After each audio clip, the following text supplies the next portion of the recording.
Hello viewers, this is ifti from my channel Life and Me. আজকে আমি Realme c11 2021 ভার্সনের একটা compact review নিয়ে চলে আসছি। কম্প্যাক্ট মানে খুব শর্টে এই রিভিউটা আমি শেষ করব এবং জাস্ট কি পয়েন্টগুলো এর মধ্যে অ্যাড করব আর কি। এই ফোনটা কি কেনা যায় কি কেনা যায় না এটার ব্যাপারে ব্রিফ করার জন্য। সো দেরি না করে ভিডিও শুরু করি, যেহেতু কম্প্যাক্ট রিভিউ।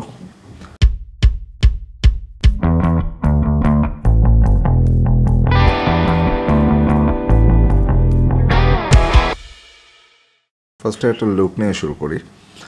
এটার ওপরে আছে অ্যাকচুয়ালি 6.52 ইঞ্চ একটা পর্দা, IPS LCD, আর পেছনের দিকটার ডিজাইনটা সুন্দর। এই যে স্ট্রাইপ ডিজাইনটা, এটা খুবই সুন্দর। ব্র্যান্ডিংটা এই জায়গায় করা। এখানে এই জিনিসটা আমার মোটেও ভালো লাগে না। এটা হচ্ছে প্রচণ্ড একটা ডিজাইন ওভারসেট। এটা হচ্ছে এখানে হাউজিংটা হচ্ছে 4টা ক্যামেরার, বাট এখানে আসলে আছে একটা ক্যামেরা। প্রয়োজন ছিল না, কেউ চায়নি। এখানে জাস্ট একটা ক্যামেরা এবং একটা ফ্ল্যাশের জন্য হাউজিং রাখলেই চলতো। রাদার ওইটা আরও অনেক বেশি সুন্দর লাগতো। আর এই যে পেছন দিকে স্পিকার দেওয়ার যে অভ্যাস, এটা পরিবর্তন করতে হবে।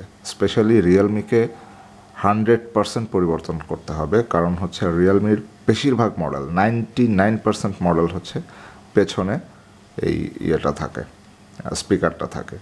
আমি এই হার্ড সারফেসে ফোন রাখলেও মানে রিংটোন খুব একটা ভালো শোনা যায় না। আর এটা যদি কোনো রকম সফট সারফেসে রাখি, সেটা বিছানা হতে পারে বা সোফা হতে পারে, তাহলে তো মানে কল দিলে যে ভলিউম লেভেলটা ওইটা 100% থেকে 30%-এ নেমে আসে। মানে আপনার অরিজিনাল যে টোনটা, এটার 30% আপনি শুনতে পারবেন। সো মানে এটা একটা প্রচণ্ড ডিজাইন ফ্ল, এটা চেঞ্জ করা উচিত। ওকে, এটার আরেকটা বিশাল প্রবলেম হচ্ছে ফিঙ্গারপ্রিন্ট সেন্সর নাই, না পেছনে আছে না পাওয়ার বাটনে মাউন্টেড আছে, কোনো জায়গায় নেই। ফিঙ্গারপ্রিন্ট সেন্সরটা দেওয়া উচিত ছিল, কারণ হচ্ছে যতই আমরা মানে ফেস আনলক থাকুক না কেন, ফেস আনলক মানে খুব বেশি যে কার্যকর তা না, এবং এখানে লাইটের ব্যাপার ট্যাপার থাকে, অনেক ব্যাপার স্যাপার আছে।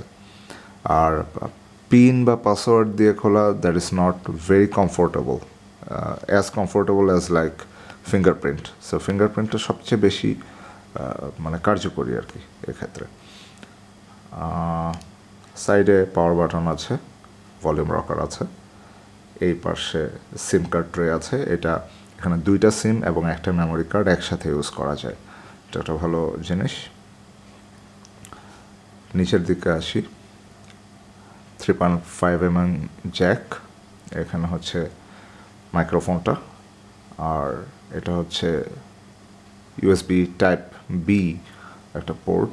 এটা কিন্তু চেঞ্জ করতে পারতো, এটার যা বাজেট, এখানে চাইলেই একটা USB টাইপ সি দেয়া যায়, ওপরে কিছুই নাই। সো ডিজাইনের দিক থেকে ফোনটা কিন্তু খুব স্লিক, যথেষ্ট স্লিম। আর এখানে যেই মানে শার্প এজটা আছে, শার্প এজটা মানে ধরার জন্য একটা ভালো গ্রিপ দেয়, সুবিধা দেয়। সো বেসিক ডিজাইনের ক্ষেত্রে এটাই ছিল। এখন আসি ফোনটার পারফরম্যান্স এবং অন্যান্য বিষয়ে। এই ফোনটাতে আসলে 4G ভোল্ট সাপোর্টেড একটা ফোন। সো মানে কথা খুবই ক্লিয়ার শোনা যায়। তারপরে এটা লঞ্চ হয়েছিল অ্যাকচুয়ালি 2021 জুন মাসে। এটার ওজন 190 গ্রাম, সো যথেষ্ট হালকা। আর গ্রিপটাও ভালো, আমি আগেও বলেছি।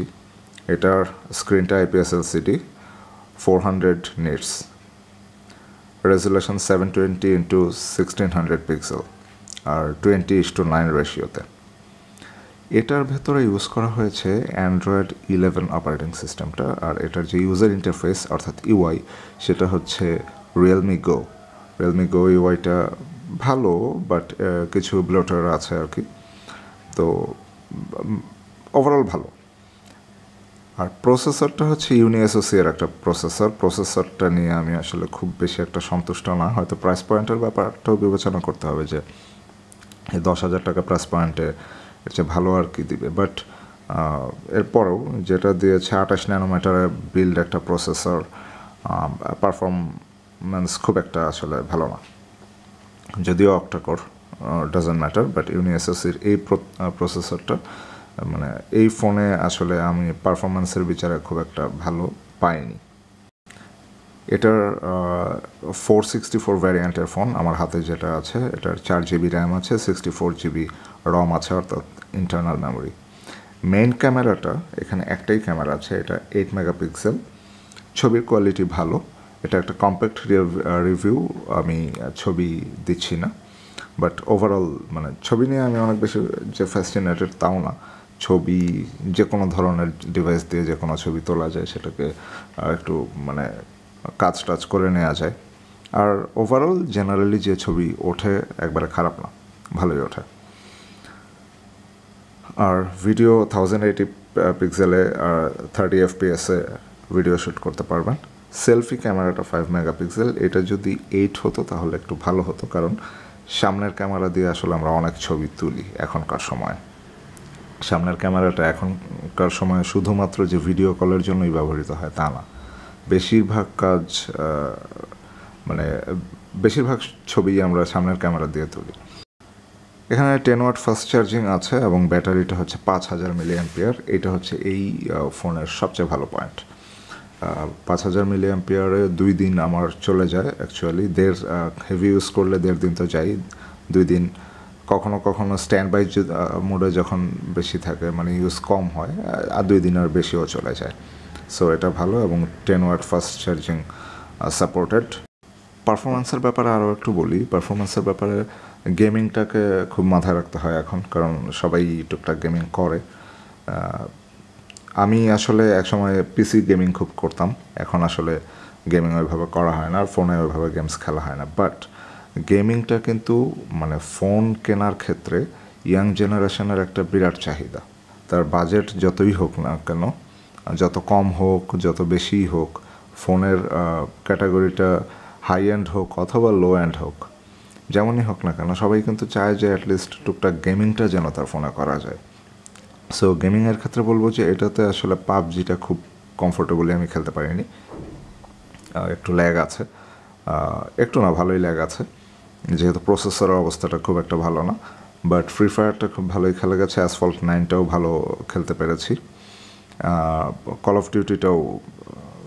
অফ ডিউটি আসলে খুব অপটিমাইজড গেম, তো ওটা ভালোই চলার কথা এবং ভালোই চলেছে।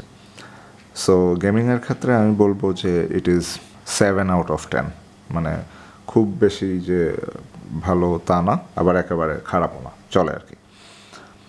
আর অন্যান্য কাজকর্ম,